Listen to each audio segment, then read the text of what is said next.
Bonjour Jean-Alain Lacapelle. Bonjour. Est-ce qu'on doit déjà vous dire bravo, vous avez gagné? Non, vous savez, non.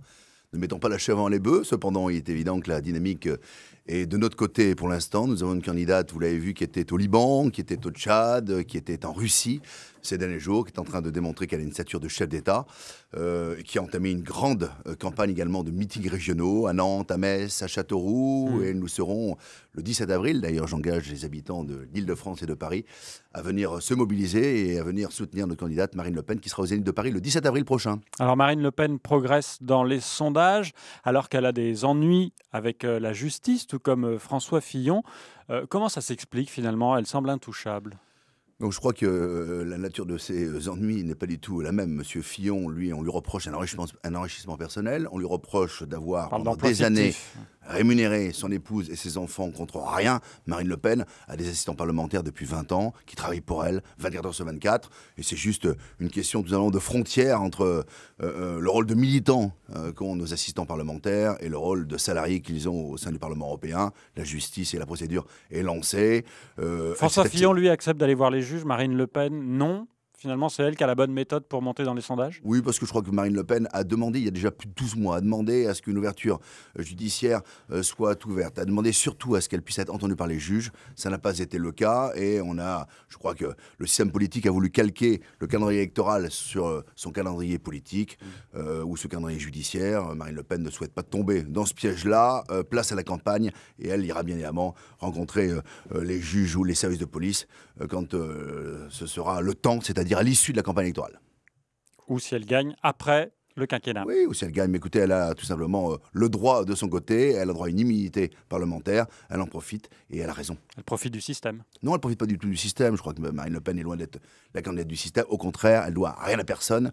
C'est l'une des plus anciennes dans cette campagne. Hein. Oui, mais elle n'a jamais été la femme du système. Elle n'appartient ni aux banques, elle n'appartient, et on le voit bien, puisque nous n'avons pas de financement pour la campagne électorale, elle n'appartient pas au système, elle n'appartient pas au gouvernement, elle n'a pas d'intérêt particulier avec les mutuelles ou avec différents grandes chaînes d'entreprises du CAC 40. Marine Le Pen est une femme libre qui est la candidate du peuple et elle est sur le territoire du patriotisme, la seule, quand les autres, même M. Hamon aujourd'hui, donc a annoncé son déplacement auprès d'Angela Merkel. Ils sont tous finalement les uns les autres soumis au diktat de Bruxelles. Et, rencontrer Angela Merkel, c'est être soumis? Non, Marine Le Pen, elle est pour une coopération internationale différente, elle est pour une grande Europe des nations. Elle est oui, mais vous dénoncez le fait de rencontrer Angela Merkel? Oui, parce que je crois qu'Angela Merkel nous a menés là où nous sommes, c'est-à-dire une Union européenne qui n'a pas atteint ses objectifs. C'est pas être soumis à Angela Merkel que de la rencontrer? Mais elle est responsable aujourd'hui de la grande vague migratoire. Angela Merkel, aujourd'hui, on voit bien que l'Union européenne roule pour l'Allemagne et roule pour Angela Merkel. Ça n'est pas l'objectif de Marine Le Pen qui souhaite une coopération très différente. Elle est en train de prouver aujourd'hui qu'elle est capable de le faire avec son réseau international dans le cadre des déplacements qui ont illustré sa campagne ces derniers jours. Est-ce qu'on peut dire que Marine Le Pen est soumise à Vladimir Poutine? Non, pas du tout. Marine Le Pen est libre. Marine Le Pen est libre. Je pense qu'elle est la seule à pouvoir mettre autour d'une table Donald Trump, Vladimir Poutine, par exemple, et beaucoup d'autres chefs d'État. Elle n'a pas réussi à rencontrer Donald Trump. Mais chaque chose en son temps, elle sera, quand elle sera présidente de la République, tout à fait capable d'avoir une grande coopération avec les plus grandes nations du monde. Et c'est important, en permettant à la France de retrouver sa souveraineté et son indépendance de décision et sa liberté de destin. Et ça, c'est important. Jean-Alain Lacapelle, au second tour, en cas de duel Le Pen-Macron, le candidat centriste l'emporterait largement sur la présidente du Front National, selon le dernier sondage ce matin. 62% contre 38%.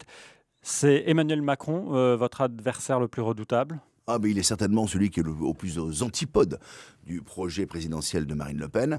Il y a d'un côté, je le disais, une candidate qui est la candidate du peuple, qui est la candidate qui n'est pas dans le système, qui est la candidate qui souhaite un retour aux souverainetés. Lui non plus, il n'est pas dans le système. Lui, il n'a pas de parti politique. On sait que les Français rejettent les partis politiques. Ouais, mais je crois qu'il est assez inaudible. On l'a vu d'ailleurs dans le débat, dans le grand débat des candidats lundi dernier sur TF1. Il est assez inaudible. Il est le candidat du système, le candidat des banques, le candidat des mutuelles, il est le candidat des finances, ça c'est certain.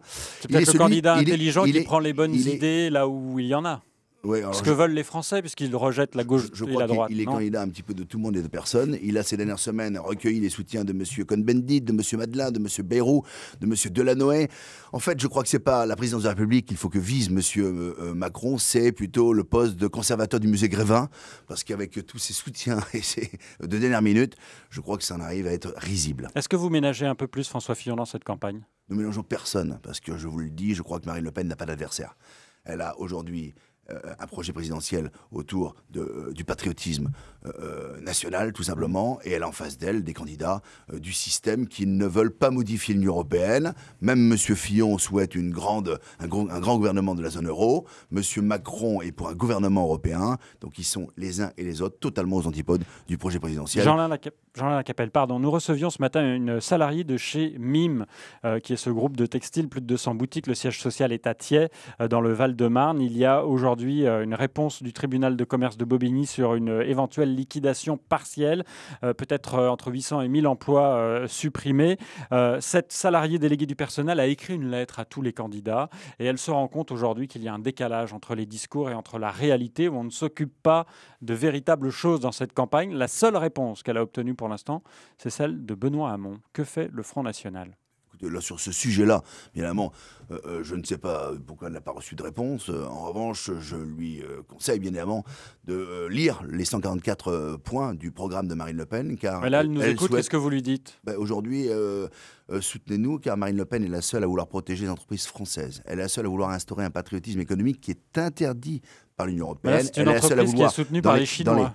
Elle est la seule à vouloir, dans le cadre des marchés d'appel d'offres, des marchés publics, la seule à vouloir protéger et prioriser les entreprises françaises. L'Union européenne vous l'interdit. Elle est la seule à vouloir instaurer la préférence nationale, c'est-à-dire la priorité de l'emploi aux compatriotes français. C'est pas la question de cette entreprise. L'Union européenne vous l'interdit. Alors voilà, ensuite sur ce sujet-là, bien évidemment, voilà, je ne suis pas expert de ce sujet-là et de cette entreprise à Thiers, mais si Marine Le Pen réellement a reçu un courrier, elle aurait dû recevoir une réponse. Et donc, j'en ferai part à l'équipe. Vous suivrez cela. Mais bien sûr, bien évidemment. Merci Jean-Alain Lacapelle. Bonne campagne. Conseiller régional Île-de-France, membre du conseil stratégique de la campagne de Marine Le Pen. Vous pourrez revoir cette interview en vidéo sur francebleu.fr. Bonne journée. Merci, au revoir.